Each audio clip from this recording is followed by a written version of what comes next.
Throughout the history of FNAF, there's been many different debates, with one of the most popular being...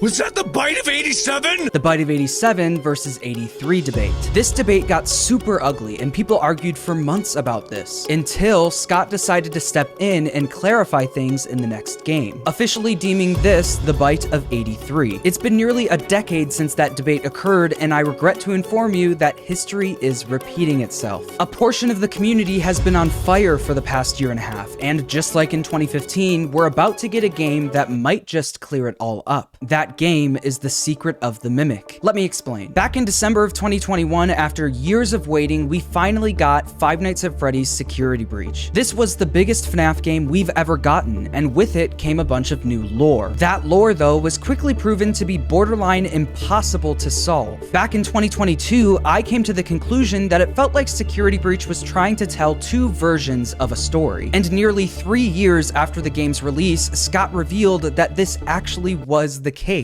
I had a very specific story in mind, and it is very different than the one that got in the game. And I think a part of that is the way that I conveyed that to Steel Wool. I was trying to tell Steel Wool to put specific items in specific places, have specific characters do certain things, meanwhile not telling them what the story plot was. That didn't work out very well because they got all of these pieces and they thought it was their job to connect them in a way that made sense. And so really what you ended up having were the same pieces, but telling completely different stories. Scott only gave Steel Wool pieces of the story he was trying to tell. Because of this, Security Breach contained two different stories: Steel Wool's story and the pieces of Scott's story left throughout the game. About a year after the game came out, these pieces that Scott gave to Steel Wool actually started revealing themselves with the release of the Tales from the Pizzaplex books. The first piece was revealed in March of 2023 when the 5th Tales from the Pizzaplex book came out. In this book, we got a story called GGY, where Gregory was revealed to be a very skilled hacker who was able to give himself an absurdly high score on the arcade machines throughout the Pizzaplex. And little did we know in the games, on the arcade machines throughout the Pizzaplex, you can see GGY at the top of the leaderboards. It was this story that really made it clear that Scott was using these books to point us in the right direction. And a huge thing that those books introduced us to was the Mimic. In the Tales books, we literally got a whole story outlining the origins of the Mimic, including who built it,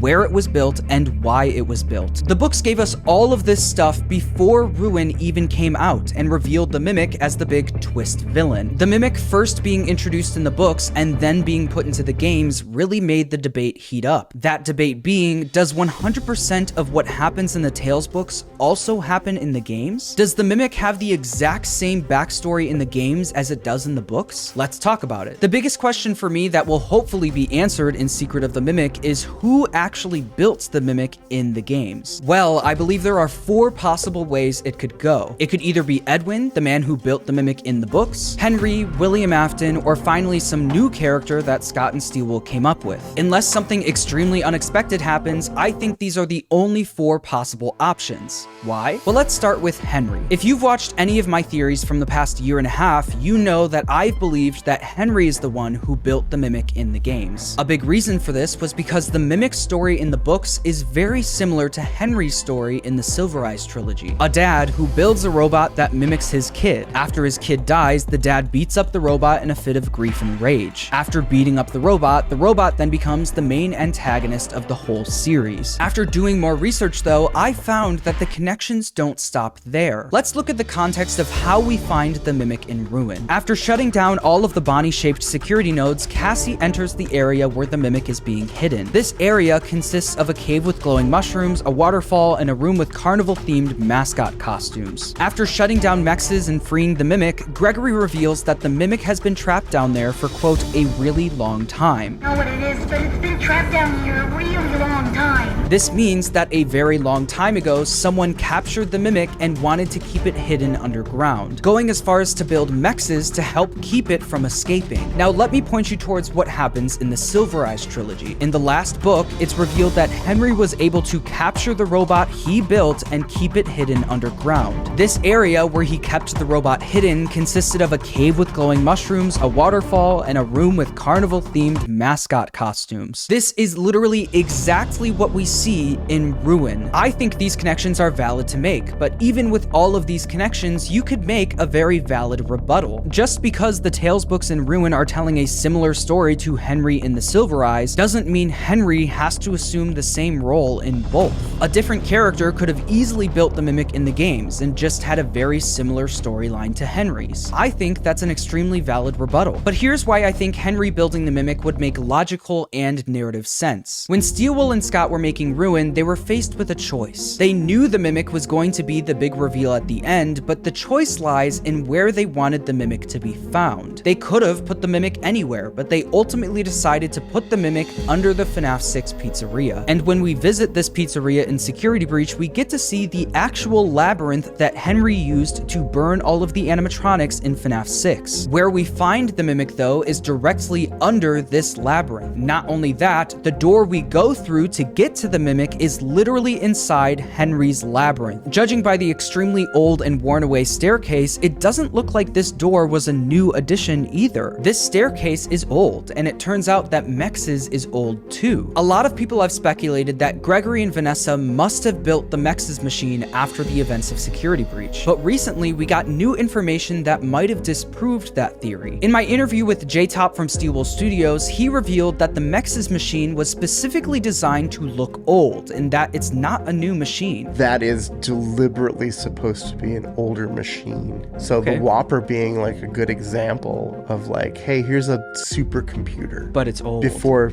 computers are like this big. The model just is not a modern computer. No, it's not. It's very old. It looks old. The MXES machine was specifically designed to look like an old supercomputer from the early 80s. And if it really was made all the way back then, Gregory and Vanessa couldn't have been the ones to build it. It must have been someone from decades ago who knew about the Mimic and deliberately wanted to keep it hidden. And judging by the location of the door to get to MXES, I think the person who built it and wanted to keep the Mimic hidden all those years ago was Henry. This to me makes somewhat logical sense. But how can it make narrative sense? If Henry really did build MXES and kept the Mimic hidden underground for all of this time, why is this the first time we're hearing about it? And how is MXES, a machine built in the early 80s, so connected to the Pizzaplex, which was built way in the future? Well, if MXES really was built in the early 80s, someone in the modern day must have actively connected MXES to the Pizzaplex. We know that Henry dies way before the Pizzaplex is even built, so someone at the Pizzaplex must have taken on the mantle of keeping the Mimic buried underground. And this may be hard to believe, but this is exactly what happens in the Silver Eyes trilogy. In the Silver Eyes trilogy, Henry ends up taking his own life because of the overwhelming grief of losing his daughter. But before he does, he leaves a note behind for his sister Jenny. In this note, he tells her about the robot he built and how he was able to capture it and keep it hidden underground, in what he deems as the fourth closet. Quote, "My only lasting instruction for you concerns the fourth closet. It is not enough to keep it shut. You must keep that one sealed and buried. I was able to seal it away, and you, Jenny, must ensure that the seal remains." Henry passed the torch to someone else, now having them make sure that what he hid underground stays hidden. And I think this also could have happened in the games. The reason MXES, a machine from the early 80s, is linked directly to the modern day Pizzaplex is because someone carried on the duties of making sure the Mimic stayed hidden after Henry died in FNAF 6. And I think we know who this person is. We know it has to be someone who has access to a Vanny mask so they can set up the security nodes throughout the mall. Someone who's a technician or is smart enough to know how to use MXES and set up the nodes. And we know it has to be someone who would do anything to make sure the Mimic stays hidden. If you haven't picked up on it already, all signs are pointing to this person being Cassie's dad. If Cassie's dad was the one trusted to continue keeping the Mimic hidden, suddenly everything starts making sense. Cassie's dad is a Fazbear technician and would be smart enough to know how to use MXES. It's just like my dad's. Cassie's dad also has access to a Vanny mask, something that surprised all of us in Help Wanted 2. This would also explain why the security nodes and MXES resemble Bonnie. Bonnie was Cassie's dad's favorite character. But if you aren't convinced that Cassie's dad is the one who set up the MXES security nodes yet, here's the ultimate need more proof. In Ruin, there's only one security node that's not like the rest, Roxy, the final security node. When the trailer for Ruin came out, we were all confused because Roxy looked different, almost like she was wearing a mask. And in Ruin, we used that mask to deactivate the final node, Roxy. Then, in Help Wanted 2, we learned that the mask didn't just magically appear on Roxy, someone put it there. That someone is Cassie's dad, the person we play as in Help Wanted 2. Cassie's dad put that mask on Roxy, turning her into a walking security node. We also know that Cassie's dad would literally do anything to make sure the Mimic stays hidden. In Security Breach, we learned that Vanessa, under the control of the Mimic virus, used Glamrock Freddy to clear a path to where the Mimic was hiding. She brought me here. I found myself for the first time when I cleared the path. But in the canon ending of Security Breach, Gregory frees Vanessa from the virus. After being freed, Gregory and Vanessa both go down to re-trap the Mimic underground. This is why we can find Gregory's backpack in the Mimic's lair in Ruin, next to a vent filled with concrete. We also know that Cassie's dad catches wind of what happens and drops everything to make sure the Mimic doesn't escape. This leads us to the note we find in Ruin from Cassie's dad. Quote, "Gone for a while. Money for food on counter, emergency contacts on fridge." Making sure the Mimic doesn't escape was so important to him that he was willing to leave his daughter behind to get it done. So Cassie's dad left that note for Cassie, grabbed his Vanny mask, and went to the Pizzaplex. There, I think he took his Vanny mask and created all of the Bonnie-shaped security nodes and connected the now Bonnie-shaped MXES directly to the Pizzaplex, even locking the doors behind him to make sure no one can get to the Mimic. After making sure the physical Mimic can't escape, he makes his way to the FNAF 6 pizzeria, where he uses that same Vanny mask to destroy what's left of the Mimic virus. Need more proof? Well, I present the entire plot of Help Wanted 2. In Help Wanted 2, we see Cassie's dad, who made his way through the Pizzaplex and down to the FNAF 6 pizzeria with his Vanny mask, trying to destroy what's left of the Mimic virus. But as we learn in both endings of that game, Cassie's dad never makes it out of the pizzeria. This causes Cassie to then wonder where her missing father went, which then leads to the events of Ruin. Cassie is lured into the Pizzaplex by the Mimic and is tricked into undoing everything her dad set in place. A big question I had while writing this theory was, if Henry really did build the Mimic, why didn't he just burn the Mimic in FNAF 6 with everyone else? If he really wanted to end everything in FNAF 6, why not end the Mimic too? Well, I think it's because the Mimic already was burnt and it didn't work. In Help Wanted 2 and now the Secret of the Mimic trailer, we've been getting hints that there was some kind of big fire associated with the Mimic. Even the Mimic in the Tales books is described as looking extremely burnt. Someone burned this thing years ago, and yet it still lives. So since burning it didn't work, it needed to be buried and locked underground. This is why Henry didn't burn the Mimic in FNAF 6, and instead kept it locked underground directly underneath where the FNAF 6 fire took place. As Henry says in FNAF 6, "I have to call them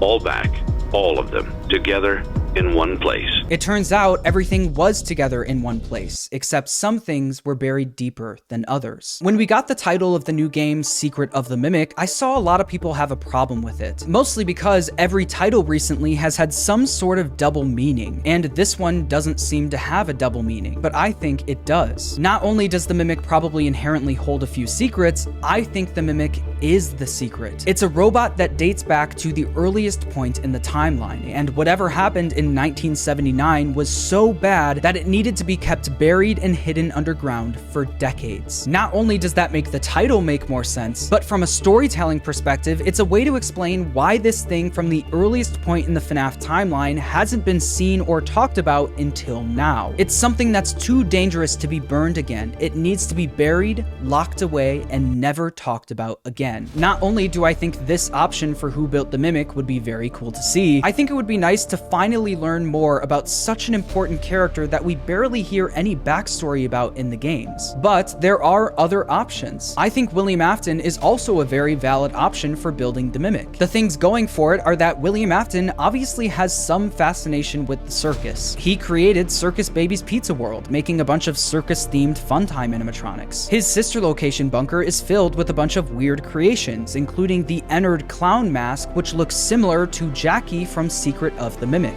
Jackie has a line going down the center of her face, which is very much Afton's style with his faceplate designs. So although personally I think this is the least likely, William Afton could very well also have built the Mimic. But here's where I may shock you. If I had to put money on it right now and commit to one of these possibilities, I wouldn't put money on Henry or William creating the Mimic in the games. I would put money on either a brand new character that Scott and Steelwool came up with, or Edwin from the books being the creator of the Mimic in the games. Here's why. I think it all started with what Scott said in the newest Dawko interview. Scott only gave Steelwool pieces of the story he was trying to tell. And after Security Breach didn't go as planned, he was obviously using the Tales books to try and point us in the right direction. In these books, Scott literally gave us an entire origin story for the Mimic, with the Mimic originally being built in an abandoned factory building. Then I went to PAX and I got to play the Secret of the Mimic demo, and it turns out the whole demo takes place in what seems to be a factory building, matching up with what we see in the books. After watching the new Scott interview and playing the demo, I wouldn't be surprised if we get the exact same origin story from the books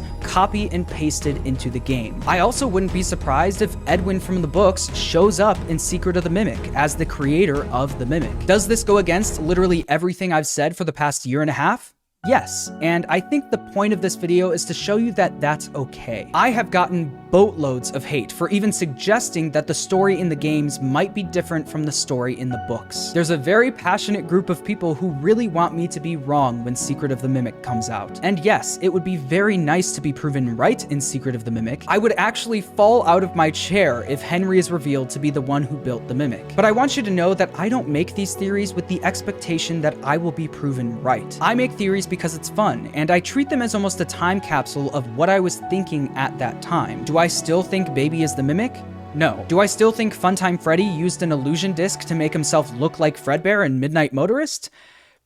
No. But those theories were fun to make, and I hope you had fun watching them. Even though I may disagree with taking the story from the books and copy-pasting it into the games, effectively spoiling the origin story of the Mimic 2 years before the Origins game comes out, I'm totally open to that happening. Does this mean that I believe 100% of what happens in the books also happens in the games? Not yet. There's still some questions that I need answered. For example, if MXES was made in the early 80s specifically to keep the Mimic trapped under the FNAF 6 pizzeria, and Gregory says the Mimic has been trapped down there for, quote, a really long time, that doesn't really line up with what happens in the books. In the books, the Mimic is shipped to the Pizzaplex while the mall is still being built, and then is trapped in the FNAF 6 pizzeria. So unless the Mimic was trapped under the FNAF 6 pizzeria in the 80s, escaped, and then got re-trapped, we have some problems. And hopefully we'll find out all of those answers in Secret of the Mimic coming out next year. I hope you enjoyed the video. Make sure to subscribe, and thanks for watching.